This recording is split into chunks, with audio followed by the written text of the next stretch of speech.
जय अशोक, जय चंद्रगुप्त मौर्य, नमो बुद्धाय।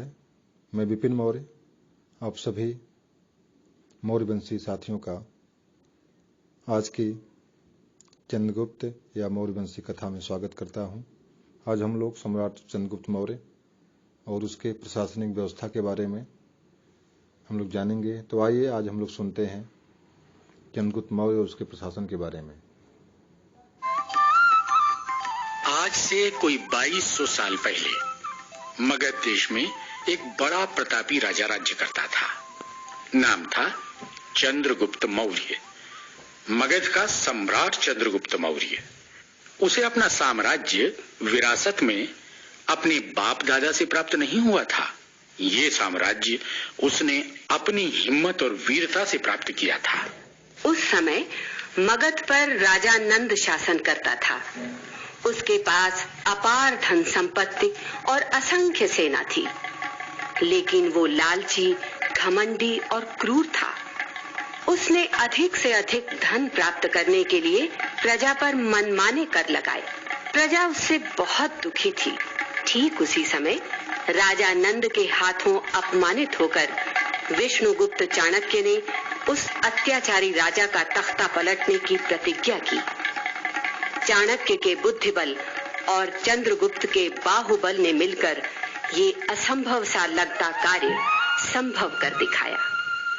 चंद्रगुप्त मौर्य मगध के राज सिंहासन पर बैठा। सम्राट चंद्रगुप्त की जय! सम्राट चंद्रगुप्त की जय! सम्राट चंद्रगुप्त की जय! आचार्य चाणक्य के चरणों में मेरा प्रणाम। है ये क्या करते हैं सम्राट? अब आप सम्राट हैं और आप उस सम्राट के गुरु हैं, पथ प्रदर्शक हैं। आप न होते तो क्या कभी ये चंद्र सम्राट चंद्रगुप्त मौर्य बन सकता था? क्या कभी अत्याचारी नंद की असंख्य सेनाओं को पराजित किया जा सकता था?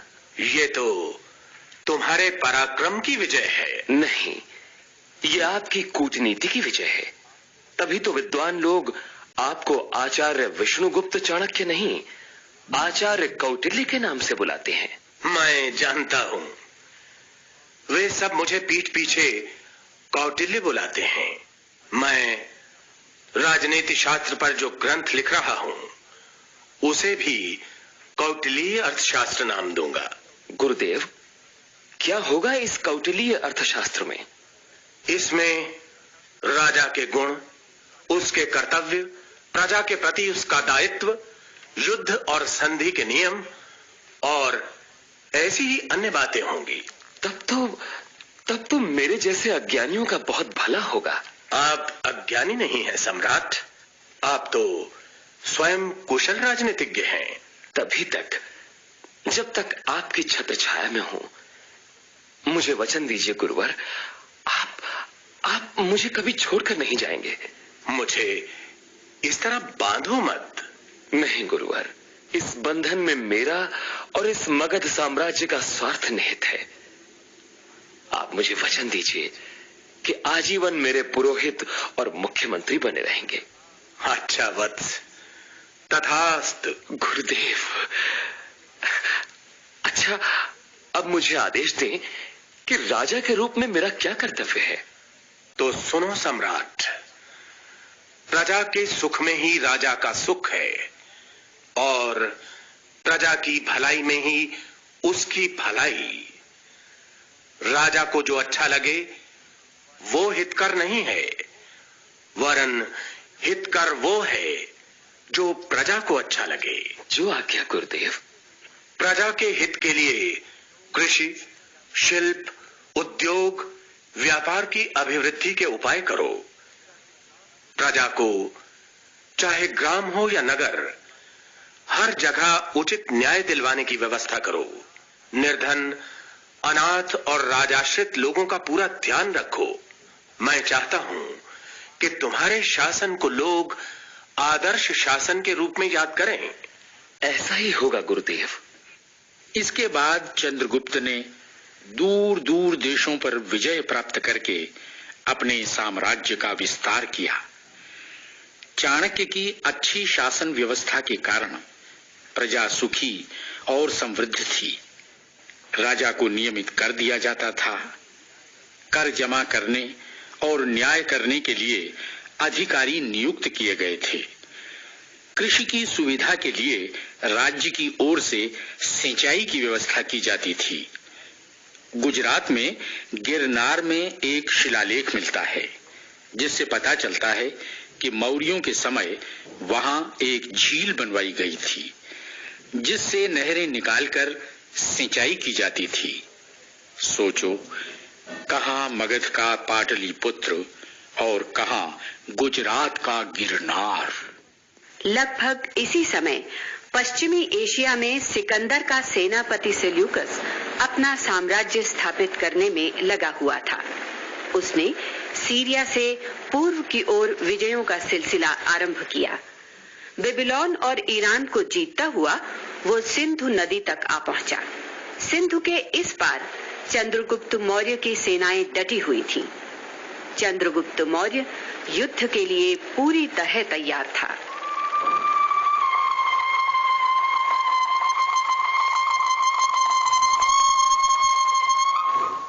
गुरुदेव, सुना गुरुदेव, सेल्यूकस की सेनाएं सिंधु तट तक पहुंच गई हैं।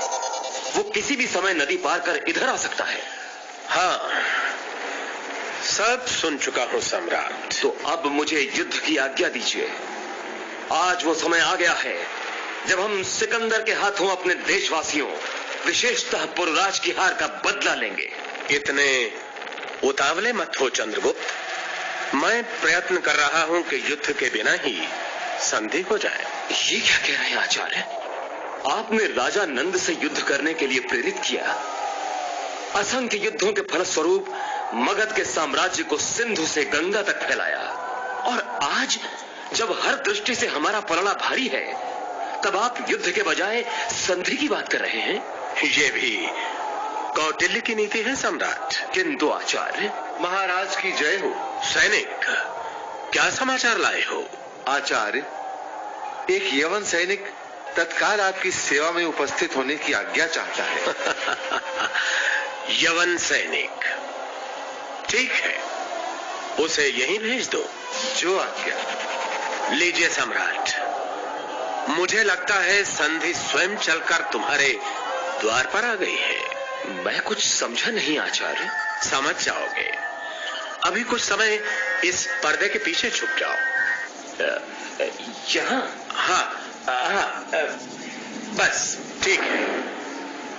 अब तुम सब कुछ देख सकोगे, पर तुम्हें कोई नहीं देख सकेगा। आचार्य के श्री चरणों में साष्टांग प्रणाम। आओ आओ वसुषेण, यवन सैनिक के वेश में खूब सज रहे हो। कहो, क्या समाचार लाए हो? आचार्य, आपसे कान में कुछ कहना है।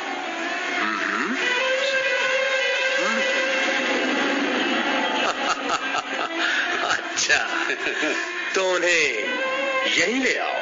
जो आज्ञा आचार्य। मैं अभी आया। आओ मित्र, यही मगध के मुख्यमंत्री आचार्य चाणक्य हैं। प्रणाम आचार्य।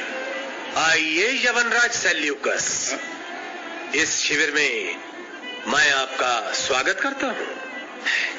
ये क्या, यवनराज सेल्यूकस यहाँ?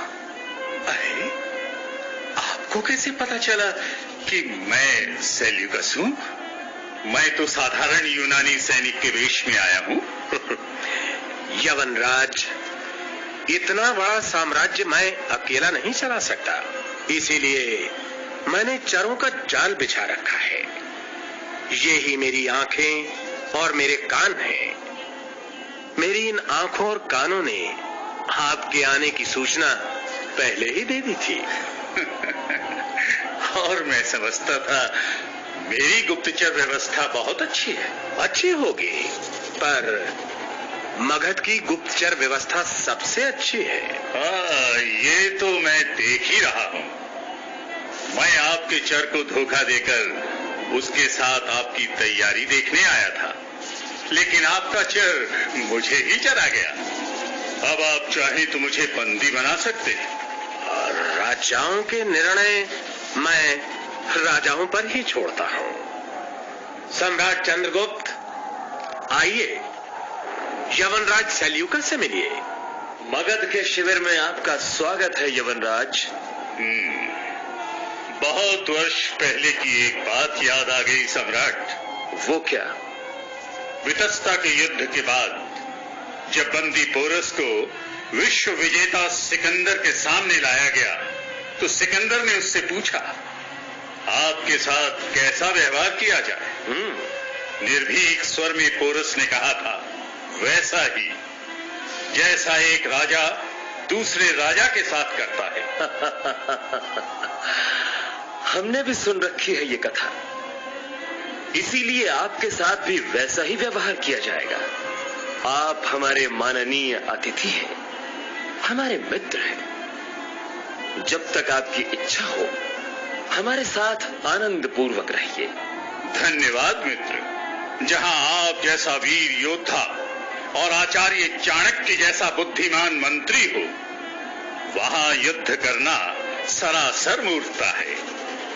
मैं युद्ध नहीं, संधि चाहता हूं। यही सिंधु नदी हमारे बीच की सीमा रहे। ये बातें तो होती रहेंगी, पहले हमें अतिथि सत्कार का अवसर तो दीजिए। आइए। चलिए चलिए मित्र।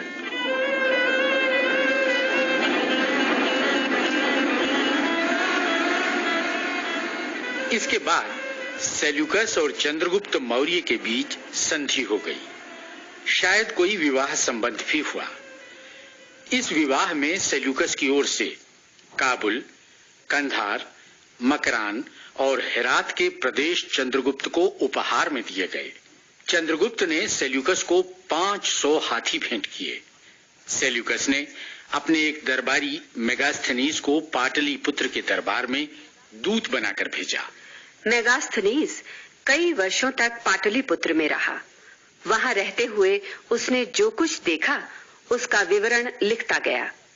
इंडिका नाम की ये पुस्तक अब उपलब्ध नहीं है, पर दूसरे ग्रीक लेखकों ने इस पुस्तक के जो उद्धरण दिए हैं उनके आधार पर चंद्रगुप्त मौर्य के साम्राज्य और उसकी शासन व्यवस्था के बारे में जानकारी मिलती है। कहते हैं चंद्रगुप्त के शासनकाल में एक बार 12 वर्षों का अकाल पड़ा। चारों ओर लोग भूख से पीड़ित हो त्राहि त्राहि कर उठे। अपनी प्रजा की ये दयनीय दशा चंद्रगुप्त से देखी न गई। उसने स्वयं को ही इसका दोषी ठहराया और राज्य छोड़कर चला गया। जैन परंपरा के अनुसार वो साधु हो गया। उसने अपने जीवन के अंतिम दिन कर्नाटक के श्रवणबेलगोला स्थान पर बिताए और वहीं निराहार रहकर प्राण त्याग दिए।